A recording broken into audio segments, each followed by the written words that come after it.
Wonderful to have you back to watch our new video. Now keep your attention on how you want to feel, and the universe will fill in the details. You will know your power when you can no longer split your energy flow.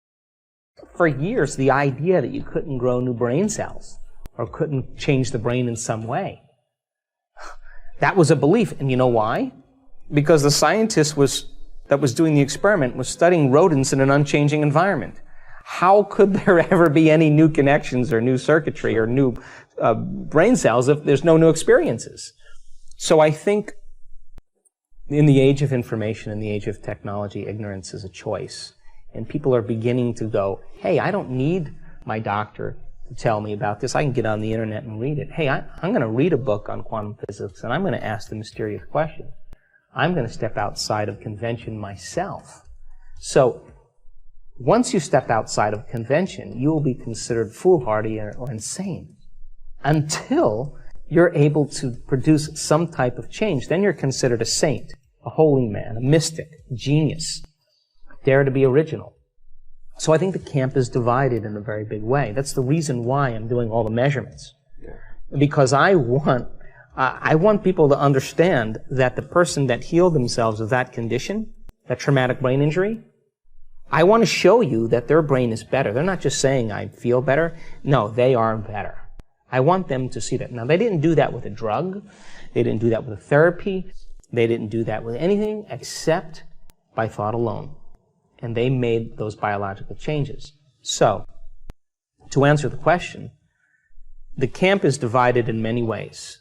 The old paradigms, and then the new understandings and the new paradigms. And then there's this little kind of bridge in between, and we're only as good as the people that are willing to execute it.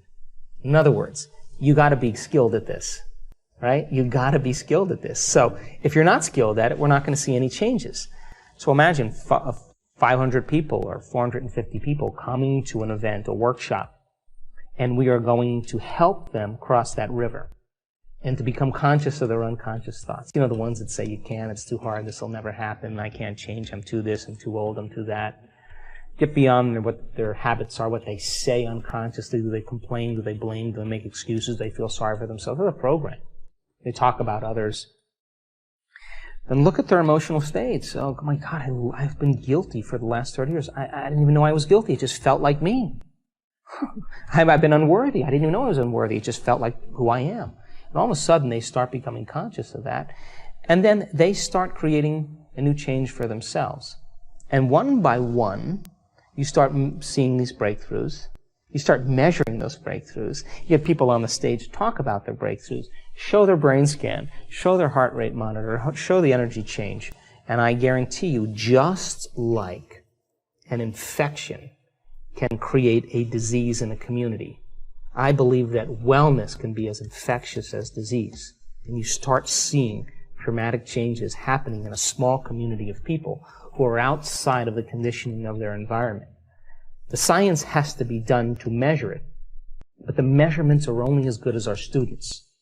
And if they're not doing the work, if they're not developing the ability to sustain brainwave states, if they're not getting beyond their analytical mind, because what separates the conscious mind from the subconscious mind is the analytical mind. And if a person doesn't get beyond their analytical mind, they'll still think within their belief. And I've measured enough brains to tell you is that when you think within your belief, or you think within those limited emotions, you are going to make your brain worse. Without a doubt. It's only when you transcend that analytical mind that you start falling in to those subconscious programs and you begin to step into the autonomic nervous system where you can change your chemistry and your biology. So then if our students aren't good at doing that, then it's still a philosophical concept, pie in the sky principles. But what we want to do is we want to give people the knowledge, the information, and blend the sciences of possibility, whether it's quantum physics or neuroplasticity or neuroendocrinology or epigenetics or whatever it is, hormonal change, psychoneuroimmunology. We want to give them the information and have them reason it. We want them to be able to turn to someone next to them and explain what they just learned so they wire it in there. We want to give them the instruction and have them review the instruction, and then we want to put them into the experience. Not everybody is going to have the experience, but all we need is a few. And if that person or a series of people have that experience, that transformation, and we measure that transformation, that's more information to teach transformation the next time, because I can understand what took place. When you're studying a brainwave, and all of a sudden if you took a group of Crayola crayons and you went like that, and it just looked like a snowstorm where you couldn't see any measurements, how were you going to measure that? We had to go through this whole process of figuring out a way to measure the amount of energy in a person's brain, their entire brain when that occurs. And so we've had to figure out ways for understanding, because we're measuring the supernatural, to just go, wow, that's a lot of energy in a person's brain. Have you ever seen that before? No. That looks like it could be a seizure. Oh, really? Well, that person's wearing an HRV monitor. If they're having a seizure, their heart would be going crazy. But for 1 hour, their heart is in absolute love. That's anomalous. It only takes a few of those, and you start scratching your head and saying, well, God, we've been so conditioned. We're studying normal so much. We're studying depression. We're studying anxiety, cyclic mood problems, traumatic brain injuries. We're studying normal. And I'm not interested in normal. I'm not interested in natural. I'm interested in supernatural and supernormal. And that stuff means that if that person, once, twice, 3 times, we're seeing it over and over again. We're seeing a trend now. Well, if it's happening over and over again, then we know that something is possible for a human being. And when you see those energetic changes in the brain in a person who's had uterine fibroids or chronic pain or serious depression, in one meditation, come out of that meditation and be healed, that's because the inner event was real. They were having a full-on sensory experience without their senses.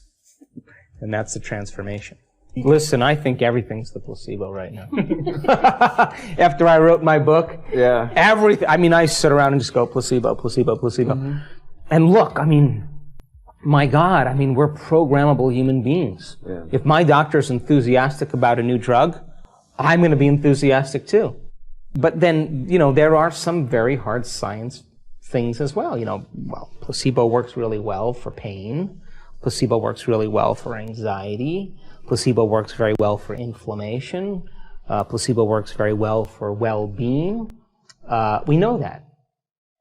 But in doing the research that we did and understanding how the placebo works and then teaching it, I am very pleasantly surprised at the effects that we produced that were way outside of what I expected. So the person's belief then that they could get better from their condition has added to the effect that they got better from their condition. So to me, there's so much of it that is belief. And look, do I believe that germs create disease? Hardly. If I believe that germs create disease, and I was nervous about germs everywhere, in the crazy clinic that I used to be in quite a bit, but we have and run, with hundreds and hundreds of people are moving through there, there's snot flying everywhere. If I believed in germs, I would be sick every day.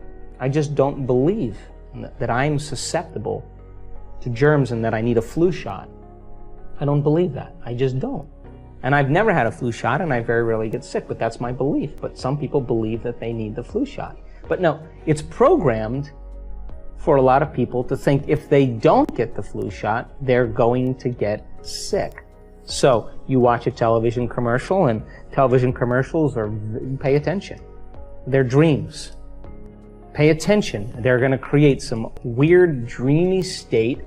There's going to be some emotion that's created. And the moment the emotion's created, there's going to be a brand or a symbol.